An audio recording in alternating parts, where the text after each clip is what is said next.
నెల్లూరు జిల్లా ఆత్మకూరు నియోజకవర్గంలోని అనంతసాగర మండలంలో అకాల వర్షాలతో నష్టపోయిన రైతులను ప్రభుత్వం తప్పకుండా ఆదుకుంటుందని మంత్రి ఆనం రామనారాయణ రెడ్డి హామీ ఇచ్చారు.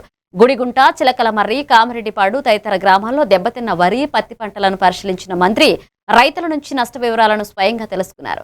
1200 హెక్టార్లలో పంటలు పూర్తిగా దెబ్బతినడం బాధాకరమని పేర్కొంటూ రైతులు ఎవరూ అధైర్యపడవద్దని భరోసా ఇచ్చారు. 2 రోజుల్లోపు పంట నష్ట నివేదికలు సిద్ధం చేయాలని అధికారులకు ఆదేశించిన ఆయన నష్టపోయిన ప్రతి సెంటుకు ప్రభుత్వం నుంచి పరిహారం అందేలా కృషి చేస్తామన్నారు. రైతుల దగ్గర నుంచి పేద కుటుంబాల వాళ్ళు కౌలుకి తీసుకొని ఆ కౌలు మత్తాకు తీసుకొని పనిచేస్తున్నారు.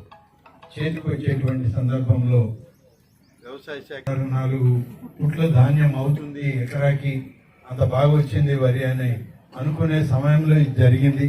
చాలా ఎక్కువ నష్టం జరిగింది సార్ వాళ్ళకి అని చెప్పి వ్యవసాయ అధికారులు కూడా ఇప్పుడే ప్రస్తావన చేయడం, రెవెన్యూ అధికారులు కూడా దీని గురించి స్పందించడం జరిగింది.